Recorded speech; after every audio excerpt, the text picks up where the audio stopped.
Joe, thank you very much. I guess the way that I read what you said there is that you're looking for changes in order to improve the quality and the quantity of evidence. And I just noted down three things: changes in organisational structures, changes in knowledge architecture, and changes in culture.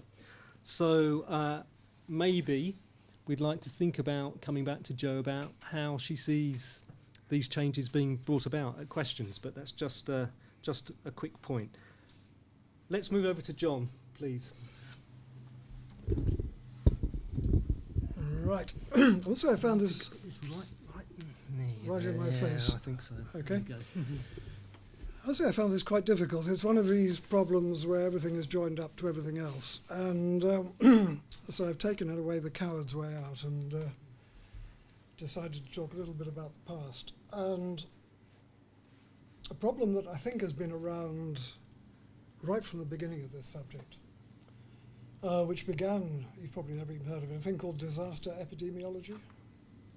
I mention it really only, it was a lot of epidemiological work done, mostly CDC and CDC epidemiologists in the 60s and the 70s, natural disasters by and large, cyclones, earthquakes, that kind of thing.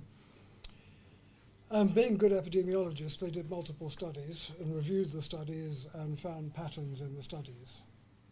And those studies actually determine a very large proportion of what agencies now do when they go off to an earthquake or a cyclone or a flood.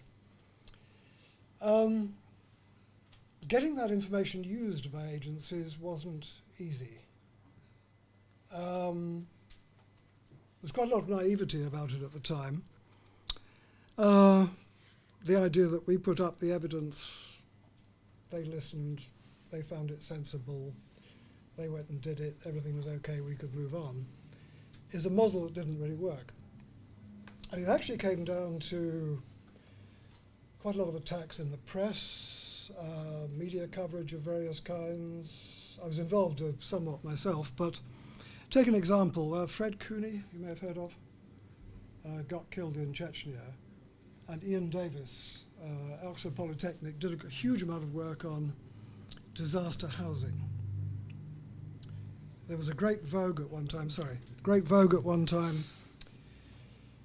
for assuming that people who'd been dehoused needed nice new houses very quickly, and it was a very popular architectural student project. A colleague of mine had something over 200 designs. There were polyurethane igloos, there was one wondrous thing that you pushed out the back of an aeroplane, came down by parachute, hit the ground, that released a gas cylinder, and this rather nice little house inflated. And it had never occurred to people that, people like to live in a place, they might not want to live where a house had happened to be dropped by a Hercules. Fred Cooney and Ian Davis took this on and could not get the UN to accept it. They issued the most violent and forceful report, I think, in the UN's history, at which point it was accepted. Now, and we haven't had disaster housing ever since, I think. I raise the point because it seems to me that there's a kind of logjam which is resurfacing in these papers all those years later, which I think we knew what it was at the time, and which is that, and here I generalize, and I know that agencies hate to be generalized about, and there are always exceptions. I worked for one once. So I'm not putting blanket blame here. I have no idea who's in the room, apart from anything else. Agencies are not actually designed or equipped to get information, to use information, or even by and large to determine what information is required. Agencies are primarily fundraising, fund spending, with a bit of technology added on the side. Now that's changed a bit, I think. I'm not current with how voluntary agencies do it. DFID changed quite radically in the late 90s, early part of this century. There was even a proposal that they would put the technicians in charge, and then I think the Mandarins got cold feet and didn't go that far. It has shifted a bit, but the reality is that organisations exist because they can bring money in and pay the wages. And that dominates business. The perpetuation of an agency is the first duty of an agency's management. Right?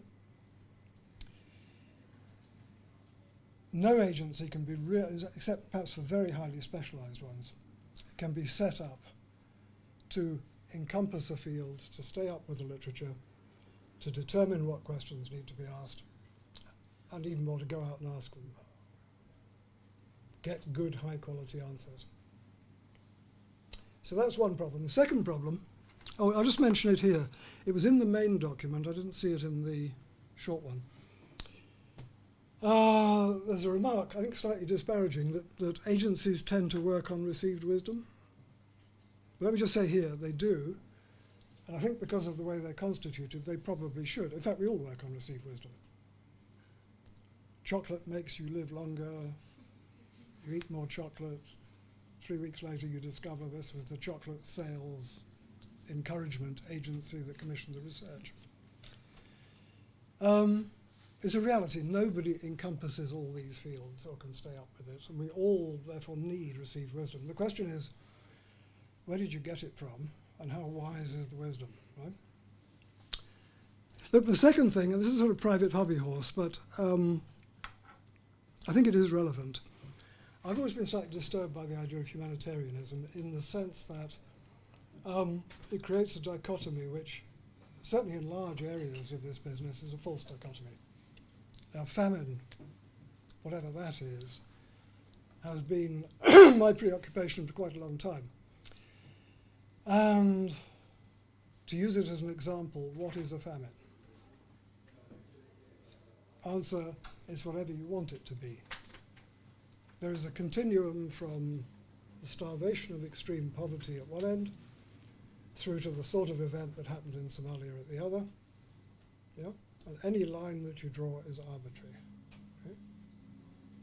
And to take some of these events and treat them as special cases, yeah, runs the risk of producing a subject that is internalized to those exceptional cases. So when we talk about famines, we talk about Somalia, Ethiopia in the mid-80s. Yeah? We're usually fighting the last battle, which is Somalia in this case.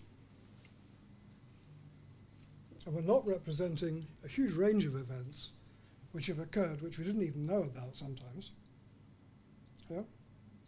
And which raised many of the same dilemmas. Now, I raise this really for two reasons. One is, should we say, philosophical. I mean, I think that if we broke out of the silo a little bit, we'd ask better questions. Get better answers, rather than coming up with arbitrary definitions of things. In fact, the current UN definition, which I needed to look up for a paper recently, I have to say I personally find shocking. It certainly breaches the UN Charter on Human Rights. Yeah? It's arbitrary, it's cruel, but it's also in research terms meaningless. You cannot research things that only occur every 15 years. Yeah?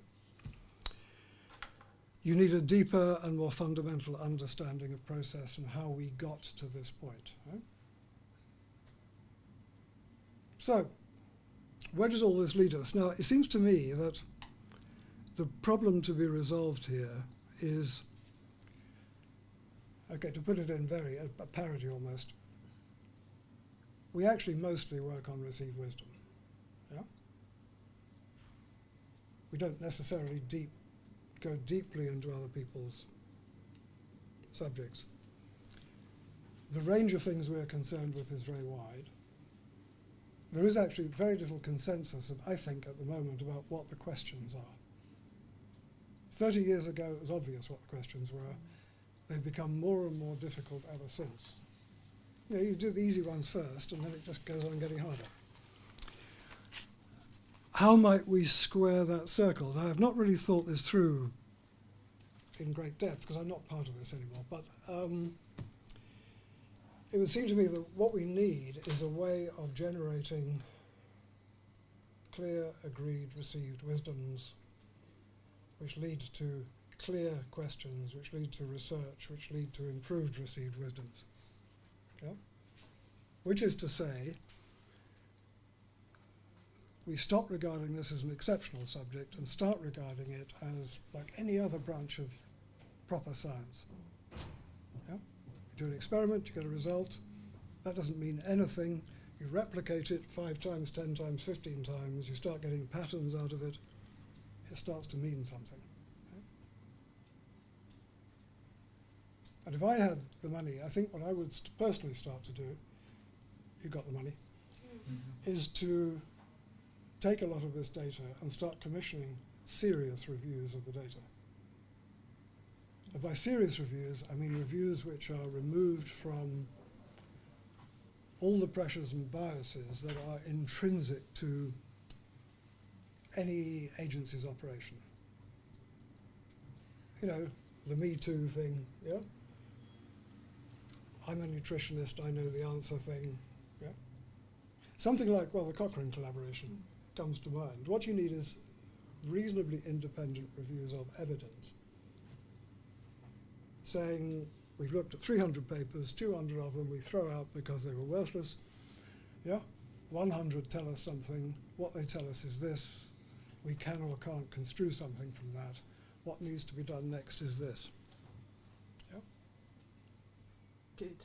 And then the second thing before I shut up is that this philosophical thing, I don't think it's a small one, and I'll take one received wisdom, which again I think I got out of the report. This thing, I don't know how general it is, but it was in a report, so it must be true.